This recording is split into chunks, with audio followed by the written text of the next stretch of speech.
పిల్లలకి స్కూల్ పాఠశాల అయితే పేరెంట్స్‌కి స్కూల్ పేరెంట్స్ శాల. నమస్తే, మీరు చూస్తున్న సుమన్ టీవీ. నేను మీ కీర్తి. వారాహి నవరాత్రుల్లో భాగంగా 4వ రోజు అమ్మవారి అవతారం గురించి, విశిష్టత గురించి, అమ్మవారికి ఎలాంటి నైవేద్యం సమర్పించాలి, పూజా విధానం ఎలా ఉండాలి తెలియజేయడానికి ప్రముఖ ఆస్ట్రాలజర్ బ్రహ్మశ్రీ నందిబట్ల శ్రీహరి శర్మ గురుగారు మనతో పాటు ఉన్నారు. నమస్తే గురుగారు. వాగర్థావివ సంపృక్తౌ వాగర్థ ప్రతిపత్తయే జగతః పితరౌ వందే పార్వతీ పరమేశ్వరౌ. ఆదిత్యాయ చ సోమాయ మంగళాయ బుధాయ చ గురు శుక్ర శనిభ్యశ్చ రాహవే కేతవే నమః.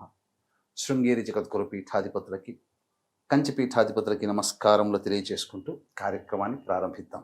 గురుగారు, గుప్త నవరాత్రుల్లో భాగంగా 4వ రోజు వారాహి అమ్మవారి అవతారం ఏంటి, విశిష్టత ఏంటి తెలుసుకుందాం గురుగారు.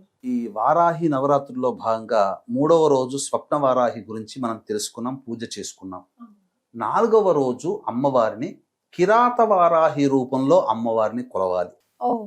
ఈ కిరాత వారాహి సాధారణంగా దట్టమైనటువంటి అడవులలో, చిన్నప్పుడు చెప్పుకుంటాం కాకులు దూరని కారడివి, చీమలు దూరని చిట్టడివి అని చెప్పి, అలాంటి ప్రదేశాలలో ఈ కిరాత వారాహి అమ్మవారు, అంటే కిరాతులు అంటే ఎవరు, బోయవాళ్ళు అని చెప్పవచ్చు. అంటే ఆ తెగకు చెందినటువంటి వ్యక్తులు. ఆ విధంగా అడవుల్లో సంచరించే దేవత ఈ అమ్మవారు. ఇంకొక అమ్మవారు కూడా ఉన్నది, వనదుర్గ అమ్మవారు, వనాల్లో సంచరించేటువంటిది. ఆ అమ్మవారైనా గొప్పదే, కిరాత వారాహి కూడా గొప్పదే. ఈ కిరాత వారాహి అమ్మవారు ఎవరంటే చాలా అందమైన దేవతట, అందరినీ కూడా రక్షిస్తూ ఉండేటువంటి దేవతట.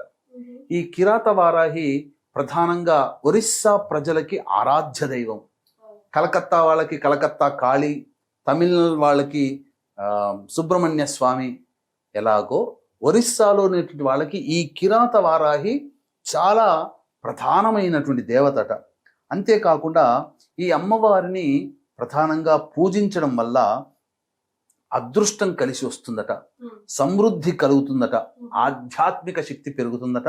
అంతకంటే మించి ఈ అమ్మవారిని పూజ చేయడం ద్వారా ప్రకృతిలో వచ్చేటువంటి సునామీలు, భూకంపాలు, అల్లకల్లోలాలు ఇవన్నీ కూడా ఈ అమ్మవారు తగ్గించగలుగుతుందట. కాబట్టి అసలు వారాహి అమ్మవారు అంటేనే సాధారణంగా ఉగ్రదేవత. అందులో కిరాత వారాహి కూడా పరమోగ్రంగా ఉంటుంది. ఈ అమ్మవారిని గనక ఉపాసన చేసేటువంటి వాళ్ళు ఏదనుకున్నా సాధించగలుగుతారట. అంతటి గొప్పదైనటువంటిది ఈ యొక్క కిరాత వారాహి.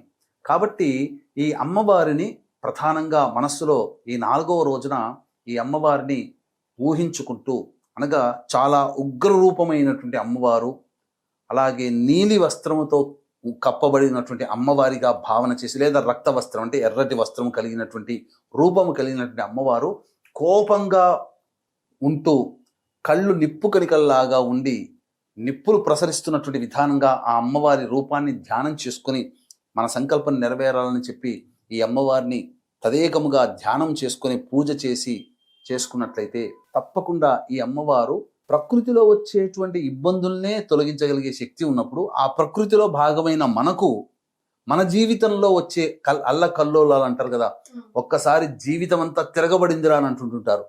అంటే చిన్న పొరపాటు పెద్ద శిక్షను అనుభవింపచేలా చేసింది. ఆ చిన్న పొరపాటు కూడా మనకు రాకుండా అన్ని వేళల్లా ఈ వారాహి అమ్మవారు మనల్ని సదా రక్షిస్తూ ఉంటుంది.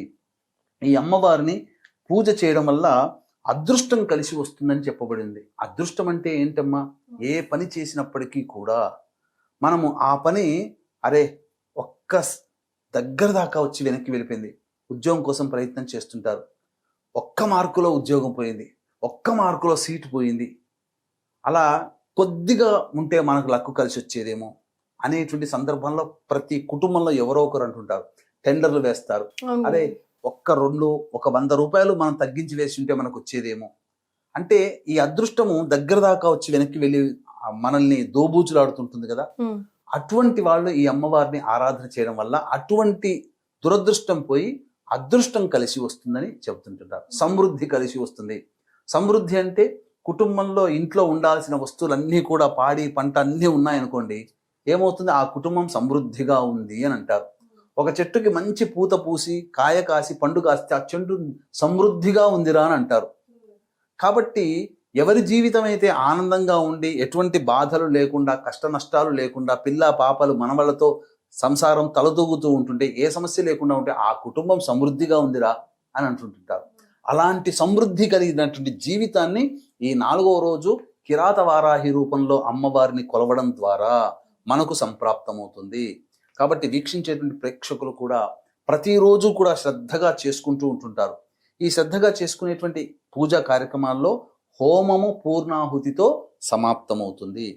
అలాగే ఇట్లాంటి హోమం చేసుకోలేనటువంటి బాధపడేటువంటి వాళ్ళు ముఖ్యంగా 4 రోజుల పాటు చక్కగా ఎంతో వివరంగా చెబుతున్నారు. ఇటువంటి అవకాశం మనం చేసుకోలేకపోతున్నామే, ఇటువంటి ఏ రకంగా చేస్తే మనకు ఇంతటి అమ్మవారి అనుగ్రహం మనకు కలుగుతుందని చెప్పి భావించే వాళ్ళు ఉంటారు. అటువంటి వాళ్ళ కోసం చక్కటి అవకాశము జూలై 5వ తారీఖు రోజున మన పీఠం ఆధ్వర్యంలో ఈ 9 అవతారాలకు సంబంధించినటువంటి వారాహి అమ్మవార్ల యొక్క హోమాది కార్యక్రమాలు జరిపించడం జరుగుతుంది.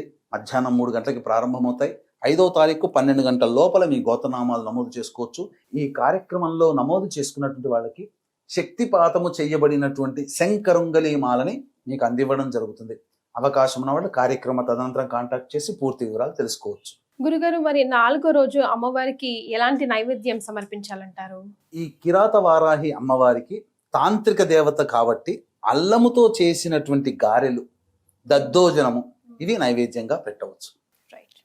ఇంకొక విశేషం కూడా ఉందమ్మా. ప్రత్యేకమైన విశేషం ఏంటంటే ఈ వారాహి నవరాత్రులు ప్రారంభమయ్యేది ఆరుద్ర నక్షత్రం. 10వ తేదీ అనగా శుక్రవారం నాడు అమ్మవారి ఉద్వాసన చెయ్యకూడదు కాబట్టి శనివారం నాడు దశమి తిథి రోజున ఉద్వాసన చెయ్యాలి. కానీ ఆ శనివారం దశమి తిథి రోజున ఉన్నది కూడా స్వాతి నక్షత్రం. అంటే ప్రారంభించే రోజు సమాప్తమయ్యే రోజు రెండూ కూడా రాహు నక్షత్రాలే. ఈ వారాహి అమ్మవారి రూపం కూడా రాహుస్వరూపం. ఎందుకంటే సగం వరకు దేహమే మానవ రూపం, మిగతాదంతా మరి ఒక రూపం. రాహు కూడా మొండె రూపం వరకే రాహు, తలకాయ రాహుది కాదు.